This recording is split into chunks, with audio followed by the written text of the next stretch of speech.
start to put tension on my string drawback, I was like, okay, I'm gonna smoke. It's him. You can look at the horns when he's dead. I'm in the zone. Let the arrow go. Just perfect.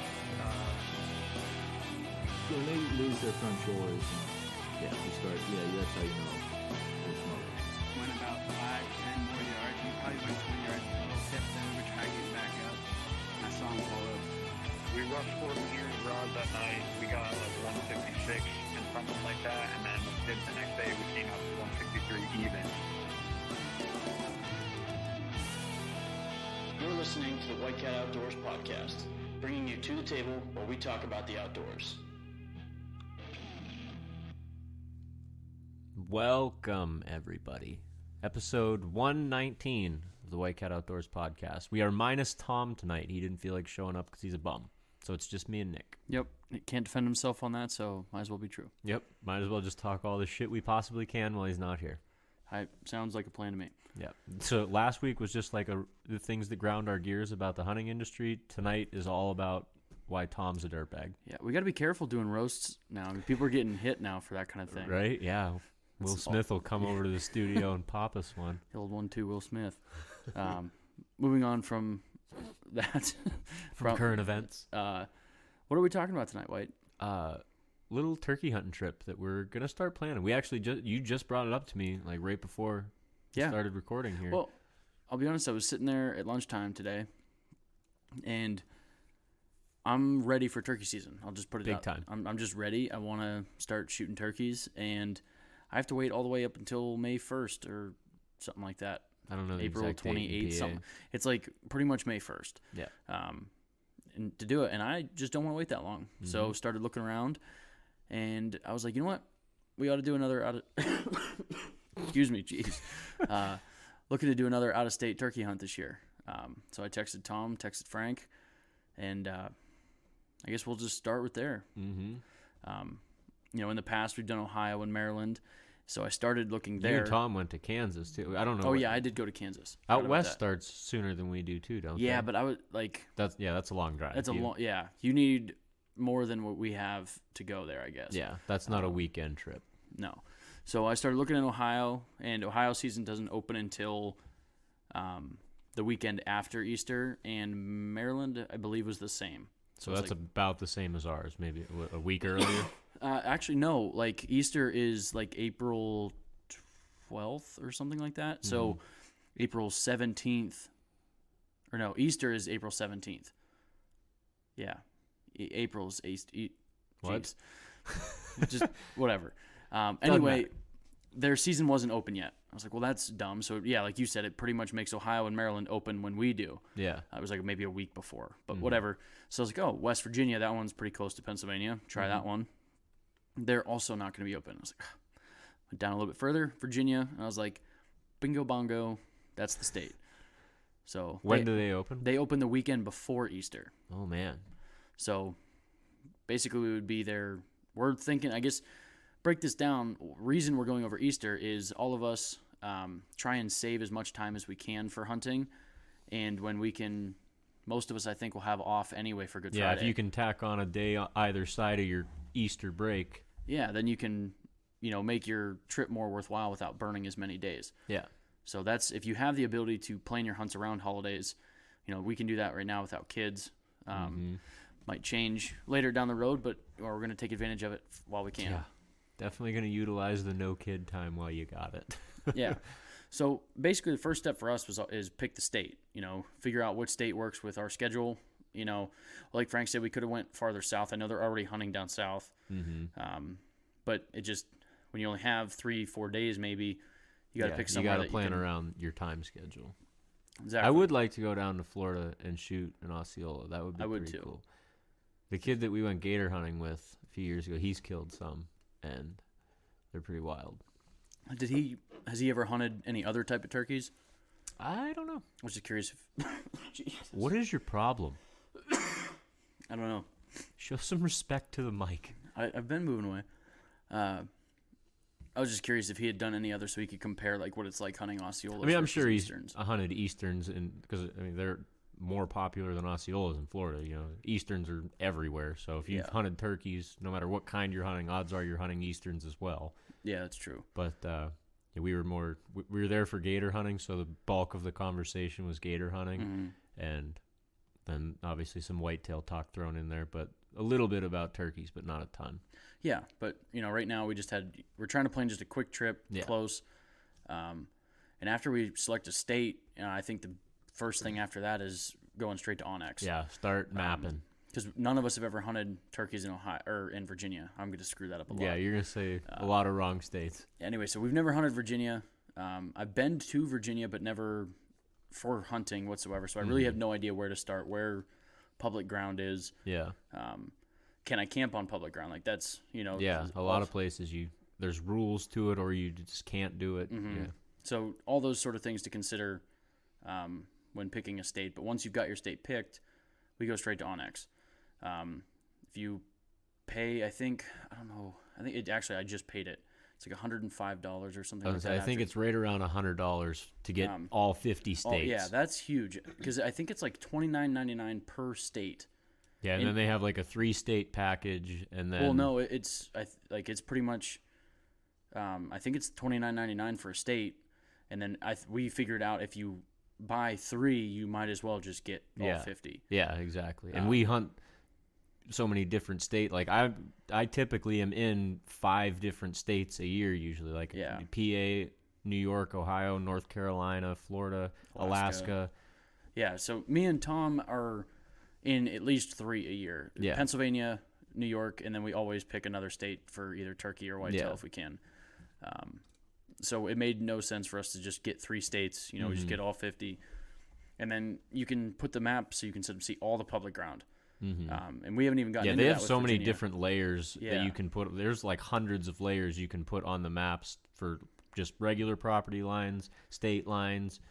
All the different types of state land, and federal land. Yeah, there's like public ground, there's state forest, national forest. You can break them all down so you can see where you can and can't hunt. Yeah, all the roads, different accesses. I mean, certain things I feel like they show you too much. I mean, literally down to like where the parking areas are at public ground. Well, that's the beauty of it. You can go into all of your map layers, and you can take all of them off, so it literally just shows you terrain features and not even that. You could just see a satellite image, so there's literally nothing on there. Yeah. So yeah, it goes anywhere from like Google Earth essentially down like just seeing satellite up to all the property lines. Yeah. And then it even gives you the name of people like that own the property, which is really cool because then you can, if you get a local phone book, you can figure out phone numbers. It tells you their tax address, which is typically where they live. Yeah. So I guess you can just go knocking door to door. Yeah. So I can't believe that like everybody that likes hunting doesn't. I think before Onyx we had to use Tinder to find hunting property. Right. Yeah. Shit got wild. Yeah, it didn't work, but hey, now we have Onyx. Times were tough. Now Onyx is there, and we don't need it. Yeah, thank God. Yeah, so I think that's one of the biggest things for me is being able to find the property. Yeah, because I know when I went to Kansas, that was also before I had Onyx, and we basically like drove all the way out there and then started finding property. I mean, we drove all the way like to the north and south border of Kansas, pretty much all the way up to the line where you start getting the hybrid turkeys. Yeah, it was Merriam's. So we were just on the eastern side of Kansas, but literally it was pretty much to Nebraska and all the way down to whatever states below Kansas. Question mark. South Nebraska. Yes. But anyways, and then we find an area that's got a lot of public ground, and then we start looking for the closest picking town. your way through there, yeah. Or Maryland was cool because we could just camp right in the state forest. Yeah, that was very convenient because we literally you were hunting in your tent. Yeah, we were hearing birds gobbling when we got up in the morning. Yeah, we're like, where we want to hunt today, and you just kind of sit outside the tent with your coffee and wait for birds to gobble. We're like, all right, we're heading that way. Yeah, exactly. So I'm thinking also third time's a charm. It's be my third like public out of state hunt with Tom and you skipped last year, but like me and Tom in a row going up out of state. So I think birds are dying this year. You're gonna seal the deal. I don't know, I get so close. I've had a bird in sight each time we go, which I mean, obviously we want to kill turkeys, but every it's time a we go, successful hunt. Yeah, we have. every time we go down like out of state, we're going to a place we've never been to before. Realistically, we could drive 6-7 hours to a place, get there in the morning, and there's not a single gobble. Yeah. You know, like that can happen. Mm-hmm. So if we get into an area and I'm only hunting 2 or 3 days, if I can get in there, find some turkeys and put my eyes on a turkey, I feel like I'm doing pretty good. Yeah. And I'm ready to get one at this point, but Yeah. Yeah, 'cause like every day when we went to Maryland, we all had encounters every day. Like we were really close on birds every day. And you and Keith would have, just the way you guys were set up, you kind of screwed yourselves. like the way we were sitting like kind of on the edge of a point. This is a teaching moment here. We'll talk. There's like a big point at the end with like 2 ravines, and it was kind of sloping down, and Keith was sitting towards the tip of it, and I was sitting behind him. But like because of the way it tilts down, I'm sitting above him. Mm-hmm. So I can see further down than he can, and he's doing all the calling. So, or no, I was calling. That's because I was back behind him. Yeah. So I'm calling, and I see this bird coming up, and it's like I can see it in front of Keith. I can shoot it, but I'm shooting directly right over his head. shoulder. Yeah, I'm like, no, they're absolutely not. So I'm like sitting there, and I'm like, why isn't he shooting? Like I can see him. He's spitting and drumming. Like I can feel him in my chest. I'm like, what is he? Yeah, pull the trigger. Like he doesn't even have his gun shouldered. Like it's still like sideways. And next thing I know, like it gets to the top where basically like as far as he wants to go. Yeah, he's done And coming. He's looking around, you know, you could see him kind of pacing back and forth, couldn't see a hen or anything, and he just shot right back down. So then we wait a little bit longer. I go up to Keith, and I'm like, what was the holdup? And he's like, I never saw him. Like I could just the height Hear difference. him right there, yeah. Yeah, the height difference. You know, it would have been probably a 40, 50-yard shot for me, but I mean, I've done further. Yeah. Especially with tungsten super shot now. I'm feel even more comfortable with it. Yeah, I mean, a 40-yard shot's not ridiculous. No, and So- even I would trust these TSSs I use now out to 50 easy. Yeah. Like, Yeah, when you're shooting over your buddy's head, that kind of Oh, yeah, I eliminates won't- all shots. yeah. So I just, sat there and watched. And then another morning, we had them, we set up on them, and 2 days in a row, we watched them pitch down to one side of this ravine. And we go back the third day to set up on that side, and don't they pitch the other way. So turkeys are just frustrating. Yeah, but, they are. Yeah, anytime you can get that close on a completely new piece is a pretty successful hunt. Obviously, you want to go home with a beard and spurs, but you got to kind of put into perspective what exactly it is you're doing. You're not hunting a piece of property that you hunt every day back home. It's 100% new on all aspects. Yeah. No, in Ohio was the same way. I mean, especially like down there, like the terrain is totally different. So how you have to call and set up on them is different than we're used to. We didn't even know that when we got down there. Like, that's one thing, we preach how helpful Onyx is, but it doesn't lay out the whole picture. Because even with Maryland, we had the impression that there was ravines, but there was like large flats on top of these ravines. We get out there, and you can shoot across every single one of them with a shotgun. Yeah, and if you study a topo map on Onyx, you can see that more. But then that's partially our fault that we didn't really, really look at the topo maps. Yeah, we saw that, it was about this big with our fingers and just kind of went with it. But we should have, studied it more and figured out how wide those tops were. Yeah, exactly. But yeah, because it was pretty much just ravine after ravine. Yeah, and with how we're used to calling is all flat. It's so flat. Most you of it's completely farm. have to change your game plan to call turkeys on that. Fields are like a huge aspect of our turkey hunting, just because. Yeah, a couple weeks ago, that was like all we talked about is how we set up on fields for different situations, and even if you're not hunting on a field, like if you're hunting in the woods, a field usually has some sort of relation. Yeah, you're never far from one. You're always within a few 100 yards of a field, because I don't think there's a square in Pennsylvania, in Northwest Pennsylvania, where there isn't an ag field. Yeah, it's pretty. So no matter what, you're always a couple 100 yards from a field, so you can plan your hunt. Even if you're not even near the field, you know that they're going to use this avenue to get to or from the field. Yeah. So down there, that's not the case. There's no fields. Yeah, well, Maryland was the same way, or Ohio was the same way for the most part. Everywhere we were, was just brutal, same as Maryland.